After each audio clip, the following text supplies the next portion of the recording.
Mark Pazniokis now has a question for Attorney Jepsen. Politics and the rule of law have a funny way of colliding sometimes in an Attorney General's office. A few years ago, Governor Rell was besieged by very frightened residents of a Connecticut town where a notorious rapist was about to relocate after completing his sentence.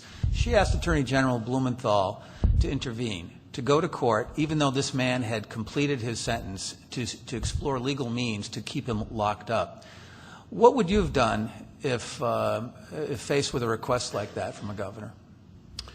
However much my heart goes out to the residents of that area, it was pretty clear to me at the time that such a move was not supported, in fact, by law, and I would have informed the governor to that effect.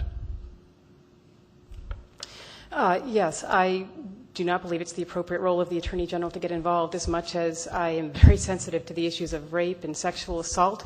I believe that we need to be very clear in making the names of those people who engage in that type of crime available to the public so that we know with whom we are dealing. I do think that as on a personal level, not as an AG issue, that we need stronger penalties with that sort of crime, and I would support that in whatever way I could as Attorney General.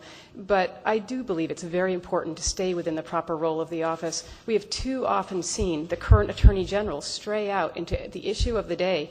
You know, if there's prostitution on Craigslist, send it to the state's attorney's office. We, for those of you who don't know it, have an Attorney General's office that only handles the civil side of the law. The state's attorney's office in Connecticut handles the criminal side, unlike in other states. So that truly is not the function of the Attorney General's office.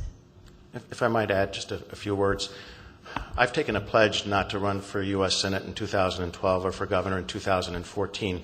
The only office I would be running for in 2014 would be for re-election as state attorney general. So I'm not, there's not going to be a lot of temptation for me to be out there politicizing what should be legal issues.